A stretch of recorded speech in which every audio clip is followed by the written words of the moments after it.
Oh, where are all the people? I just. Hey, friend. When it came out in 1982, First Blood introduced people to John Rambo, an action hero who would become a legend for decades. The story starts with a lost Vietnam soldier who is hurting from the war in ways that can't be seen. When he gets home, he doesn't feel welcome. Instead, he feels alone, rejected, and like he's always being watched. When Rambo gets to a small town, he has a fight with the racist and authoritarian sheriff, Will T. Sell. Just because Rambo looks rough, he is thrown out of town like a useless tramp. But when the stress gets too high, an unfair fight breaks out. Police and the National Guard from the area all work together to find a lone man who was taught to be the perfect killer. Colonel Sam Troutman, Rambo's teacher and spiritual father, is the only one who can stop the tragedy. First Blood doesn't just show tense action scenes, it also shows the mental pain of a warrior who has been left by society. When the movie came out, it was a shock because it had both violent and sad parts. Also, did you know that Rambo was supposed to die in this movie? That's just one of many amazing secrets hidden in the smoke and fire. Come with me as we find out the weirdest and scariest facts about First Blood. The movie that made Rambo an icon that will never end. It had to be buried because the ending was so dark. Can you imagine that Rambo, the hero who shocked the world, wasn't meant to die in the first movie to begin with? In the movie version we know, the movie ends with Colonel Troutman holding Rambo while he cries, showing all the pain of a warrior. It's a sad finish. But it leaves a small bit of hope and makes way for the next part. However, there was no hope at all in the first movie version. After letting out his anger, Rambo falls to the ground, completely worn out and hopeless. Colonel Troutman, who is his spiritual father, has to pull the trigger because he is shaking and holding his gun. It sounds like a blast in the night. As Rambo falls, blood pours out of his eyes, and he stops moving. The screen goes dark. No way out. There is no part 2. Not a strong icon. Just a sad story about a hero who was buried by life itself. That scene was fully cut and ready to be shown to the public. But when it was shown to a test audience, the whole theater was shocked and yelled at them. They couldn't let Rambo die like an animal in pain. Because of the strong backlash, the film team had to quickly change their minds. They wrote a more realistic ending that left Rambo living and hurt but not defeated. And that choice changed the whole history of films. But the movie's fate wasn't set in stone yet because there was another nightmare waiting in the editing room. The 3-hour cut that made Stallone want to throw the movie away. Few people would have thought that First Blood was almost entirely bad before it became a masterpiece of action films. The first cut was much too long and disorganized for anyone to understand what the story of a brave warrior was about. The pace was all over the place, the conversation was long, and a lot of scenes were shown over and over again, making the audience tired. The part of Rambo was very important to Sylvester Stallone's career, and he bitterly said he wanted to buy back all the rights to the movie just to stop it from coming out. He thought that First Blood was going from being his best chance to a joke that could hurt his future. But Stallone didn't give up. He locked himself in the editing room. He carefully worked with the editor to fine-tune every frame, cutting out dozens of minutes of unnecessary scenes and dialogue and resetting the rhythm of the whole thing. The movie that came out of it was short, less than 100 minutes, tight, tense, and full of life. That dangerous choice saved the movie and turned First Blood from a bloody mess in the editing room into an action classic that will never die. A real-life event hit the film crew just as the story behind the scenes seemed to be getting calm. A real theft of weapons on the set. In the town of Hope, British Columbia, where the movie was being filmed, something shocking happened in real life. Thieves broke into a truck full of prop weapons, such as machine guns, rifles, and pistols, and took everything out. The goods that were stolen were worth a total of $50,000, which was a huge amount of money for the film crew at the time. The scariest part? The thieves got away with the weapons, even though real soldiers were supposed to be watching over them. The whole movie set became a real-life crime scene. The made-up action set turned into a real security hotspot in an instant. The police started an investigation, local newspapers ran shocking stories, and the film crew freaked out because the whole project could be shut down. To save the day, the Canadian military was sent to protect the last few weapons, which turned the movie set into a real military barracks. Stallone later said that the place where the props were kept might have been better watched than a small military base. Luckily, most of the stolen weapons were found in the end, but the event added another level of drama to the making of the movie. Another way to look at it is that the cast went through a huge change that changed the look of First Blood. The role of Troutman changed hands at the last minute.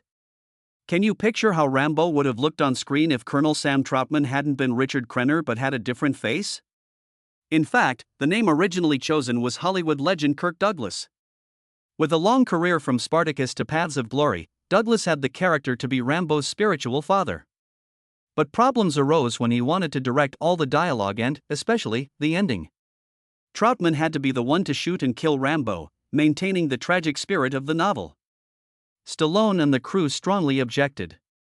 They thought that for Rambo to become an icon, the character could not die in the very first film. The tension increased to the point that Douglas withdrew just a few days before the cameras started rolling. Because of all the chaos, Richard Crenna was called in as a firefighter with almost no time to get ready. But something strange happened. With his calm, dignified, yet compassionate demeanor, Crenna embodied Colonel Troutman in a way that viewers could never forget. A last-minute cast change, but it became the perfect choice, leading the entire film in a different way. In one scene, that unexpected turn of events shaped a key part, but in another, Stallone was ready to give up his own body to make the movie more real. 5. The jump off the cliff that broke Stallone's bones. The film crew got ready for one of the most dangerous scenes in the deep woods of British Columbia. Rambo is being chased and desperately jumps off a very high cliff. A lot of people thought a stuntman would do it for Stallone, but the star flatly refused. He told them, "If Rambo has to be in pain, then I have to be in pain too." The camera moved around. Stallone's body fell head first, hitting trees several times before landing hard on the ground. A few of his ribs were broken because the impact was so strong. He was in so much pain that he could hardly breathe. He clenched his teeth, put up with the pain, and kept shooting, which made the scene one of the most real in the movie. It's clear that Stallone is really hurting because of the way Rambo breathes and looks when he's in pain on film. If that jump hurt Stallone, another accident in a different scene changed the movie forever. The blow that on screen broke a stuntman's nose. The camera records every violent and chaotic move in the scene where Rambo blows up at the police station. That one punch, though, was more than just playing. In the rage of his role, Stallone hit the stuntman across from him so hard that his nose broke. The scream of pain came right away. Not a fake cry for the movie, but the natural response of a real person who was hit. The film crew chose to keep the moment instead of cutting it. It felt so real and powerful that it filled the whole scene with energy. When the scene was over, Stallone was shocked and said sorry, but the stuntman with the bloody nose just laughed. That moment became part of the lore, which helped make the movie a masterpiece like no other. And while Rambo could beat up his opponents with his hands in the movie, the number of people he killed in the book was much higher. 7th, the first Rambo was a lot meaner and colder. In the movie, Rambo is portrayed as a hurt warrior who has been left by society but is still kind. In David Morrell's book First Blood, though, the figure is very different. In the book, Rambo is a cold, heartless killer. Killing police officers, troops, and even civilians who were not doing anything wrong. More than 15, maybe even 20, people are killed by him. These days, Rambo doesn't even try to count. Now it's not the sad hero we see on screen, but a picture of a cold-blooded killer who has been turned into a monster by war. People would never have liked Rambo if the movie had been based on the book word for word. He also couldn't have become a way to show support for real soldiers. But Hollywood had to go through 10 years of pain, loss, and sweat to turn a cruel figure into a kind icon. It took 8 to 10 years of development hell to make the movie. When the book First Blood came out in 1972, many movie companies rushed to get the rights to make films based on it. The project didn't move forward quickly, though. It got stuck for more than 10 years. There were more than 18 plays written and then thrown away. Some versions made Rambo an even more cruel and mindless killer than in the book. In a different form, the story was more political satire-based, making fun of American society. A lot of directors and big stars came and went, leaving behind a project that was seen as too risky and unclear. Warner Brothers was the first to get sued, then Columbia, and finally Carolco Pictures. It was like a hot potato that no one could hold for long. The idea didn't get out of hand until Stallone stepped in. Taking the plot, he cut out the blood and guts, added more humanity, and changed Rambo's image to make him seem like a victim of his time. A new movie legend was made out of a mess that seemed hard to fix. But the story of how the main part was cast was just as exciting. 9. When famous people almost turned into Rambo. As crazy as it sounds, Hollywood had a list of the biggest names in the business before Stallone became linked to Rambo. Tony Jaa, Robert De Niro as the cold Western hero, Al Pacino as the master of method acting, Dustin Hoffman as the fiery icon, the flexible star, and even Steve McQueen as the action legend. All of them were up for the part of John Rambo. But one by one they all said no. As for Eastwood, he didn't think the role was right for him. The violent plot was too much for De Niro and Hoffman. People thought McQueen was too old. Pacino wanted Rambo to be a crazy, out-of-control maniac, but the managers wouldn't let him. It's clear that Rambo would have been a very different person if one of them had agreed. It could be as cold as Eastwood or as hot as Pacino. Or as self-reflective as Hoffman. But in the end, Stallone was picked. He gave the part his all, rewrote the story, and made an image that can't be replaced. Because of this part, Stallone became famous all over the world in just one night. 10. The first Hollywood movie to show in China. When First Blood was chosen to be shown in China in 1982, it was a major turning point in history. At that point, the billion-person country had almost never let big Hollywood pictures come to it. Then, the picture of a veteran fighting alone against injustice struck a chord with millions of people. It was no longer true that Rambo was only in films. He became a sign of survival, strength, and the will to keep going. In China, the response was very strong. The movie theaters were packed with people. People talked about Stallone in whispers because they thought he was a hero from the far west. Stallone went from being an American star to a worldwide star overnight, and First Blood helped Hollywood films become more popular in Asia. In return for their fame, the film crew had to live through a real-life nightmare, a storm that covered the sky in white clouds. 11. The blizzard that made the set look like a bad dream. The town of Hope in British Columbia was chosen as the location because it was so beautiful and wild, just like the main character in First Blood. The weather was not on their side, though. Unexpectedly, a storm hit and covered the whole area. Equipment and cars couldn't move, and team members were stuck in hotels for days. The crew was put under a lot of stress because the filming plan was thrown off and many scenes had to be changed or rescheduled. Still, trouble brought a gift that no one expected. It was very cold, there was thick ice, and the mountains were very lonely. These things gave the movie powerful textures. On the big screen, Rambo showed up in a cold, lonely landscape made worse by that scary storm. However, Stallone decided to keep his character very human even though it was very cold. A man who never tried to kill someone on purpose. 12. This is the action movie where Rambo never killed anyone on purpose. When you think of Rambo, do you picture a brutal killer who is fully armed and ready to kill anyone who gets in his way? In First Blood, though, the truth is very different. During the whole movie, John Rambo never killed anyone on purpose. A constable named Galt was the only one who died. He wasn't killed directly by Rambo, he fell from the chopper during the chase and hit his head. Rambo did nothing else that wasn't necessary for self-defense. The scary forest traps and exact blows were all meant to stun rather than kill. That was the most important change that Stallone fought hard for. He didn't want people to think of Rambo as a cold-blooded killer, but as a person whose soul had been broken by war. This made Rambo seem more like a real person, which made viewers care about him and follow him on his trip. However, the disaster in the first book was much worse, and neither of the two main characters could get out of it. 13. A sad book finish that people never saw. In David Morrell's book First Blood, the story doesn't end with Rambo crying. Instead, it ends in a very cold way. Rambo is severely wounded and crawling as he dies after days of killing. He has his gun and an explosive package in his hands because he wants to kill himself violently by turning himself into a bomb.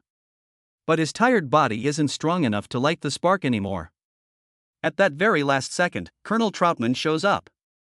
He used to train and understand Rambo. It's just a single mercy shot that blows Rambo's head off. There are no words of comfort or wonders. And the story ends. Rasp and T-Cell are both dead. Two memorials to two different groups of American soldiers have fallen, leaving behind a sad scene of war and its effects. A sad and heavy finish. This movie would not have become a live legend if it had been kept on the big screen. Because of this, there was a lot of disagreement about whether Rambo was a good guy or a bad guy during the making of the movie. But the story almost made Rambo a pure bad guy. There was a tense fight of wits behind the scenes of First Blood over who the main character was. Kirk Douglas, who was first picked to play Troutman, wanted the story to be true to the heart of the book. It was clear that Rambo was crazy, a war-distorted ghost, while Troutman was the real hero, the one who killed his old student to save the town. The movie would have been dark, and Rambo would have been the main bad guy. That was not okay with Stallone and the team, though. They wanted Rambo to be a victim of society, a warrior who had been through disaster but still had compassion. People would have looked at Rambo with fear instead of pity if Douglas's idea had been used. And that figure could not have become a hero to millions of real veterans. In the end, Douglas quit the part, and Rambo came out of the darkness looking more human than ever. While the debate over the script wasn't over yet, fans were surprised by something that happened behind the scenes. In the movie, the troops' gear was not fake, it was real gear used on the battlefield. Few people would guess that the National Guardsmen in First Blood were really wearing real military gear when they saw them. Heavy helmets, old jackets, and other extra gear were borrowed from Canadian military supply depots by the film team. The unit looked just like what they were because of how sloppy these extra clothes were. They were part-time soldiers who were awkward and naive as they looked for a seasoned warrior. It looked like every scratch and fading uniform on screen added to the realism, making the chase scene a real lifestyle dangerous game. If the real things used in the movie gave it life, then the person behind the camera, who no one saw coming, gave this whole work soul. The name Ted Kotcheff was linked to comedies and dramas like Fun with Dick and Jane before he took over First Blood. No one could have thought that he would be the one to paint a dark, violent, and hopeless picture of a veteran who has been left by society. Kotcheff joined the project when no one else was brave enough to, and with his own unique vision, he made First Blood more than just an action movie. It became a tragedy about pain and being alone. People were shocked by that brave move. Rambo is an icon of war and life. He was created by a comedy director. But sometimes, the tiny things can change the whole mood of a story. 17. It turned the Batcave into a rat cave in First Blood. Rambo hides in a Batcave in the first book, when cornered. It was dark, smelly, and made me think of a scary, wild place. They had to make a change when they saw it on the big screen, though. The reason wasn't artistic, it was useful. You can control rats better than bats, and they are safer for the film team. In the movie, the Batcave turned into a rat cave. A small thing that might not seem important, but it made a whole different sign. The scene where Rambo was being bitten by rats while fighting in the dark scared people just as much as it did in the original. It showed how poor he was. After the shots stopped, a surprise sad melody played, leaving an echo that lasted longer than the sound of the shots. 18. A scary ballad ended a decade of gunfire. A scary piece of music is the last thing that stays with you after watching a bloody movie. Jerry Goldsmith wrote the music for It's a Long Road, and Hal Shaper wrote the words. Dan Hill sings the song as Rambo walks quietly into the dark. The sad tune sounds like the lament of a broken heart, and the trip ends with silence instead of bombs and bullets. This song never made it to the top of the charts, but people will always remember it. Getting to be the center of the whole movie series. Later, when that tune showed up in the movies, it meant that Rambo's sadness and pain were about to come out again. Along with the music, another thing about the figure became a legend that people told each other for decades. 19. The famous knife that was made just for Rambo. The huge knife that Rambo was holding wasn't a cheap prop, it was a work of art by Jimmy Lyle, a master from Arkansas who makes knives. The long blade with a serrated spine and the hollow handle that holds a survival kit with matches, a map, a fish hook, a needle, and thread were all made so that the user could stay alive in the wild. It wasn't just a weapon, it was a sign of independence, of a fighter ready to fight and win no matter what. As soon as the movie came out, the knife became a big deal, with a huge number of copies filling the market. The Rambo knife is still one of the most well-known tools in movie history. With a small budget, the movie did amazingly well at the box office, like a sharp knife cutting through meat. 20. The $15 million movie that made $160 million in fantasy. With a budget of only $15 million, First Blood wasn't thought to be a huge hit at first. The movie wasn't bright enough or heavy enough, and it didn't look like it could compete with the big hits of the time. Then everything went the other way. When it came out, the movie made over $160 million around the world, which was a lot more than anyone thought it would. This movie's success made Rambo a worldwide icon, even though the character was only meant to appear in one movie. It set the stage for many sequels, comics, toys, games, and even animated shows. First Blood started out as a small project but turned into a landmark, starting one of the best action movie series ever. People should think of First Blood as the dark gem of the action genre. It's a scary experience because it mixes violence and sadness. The movie doesn't just show suffocating stress, it also shows the mental pain of someone who has been left by society. Stallone did a great job playing Rambo. He was both fierce and human, which made the character an iconic figure that will never go away. Everything about the work, from the acting to the music and setting, made it feel real and powerful.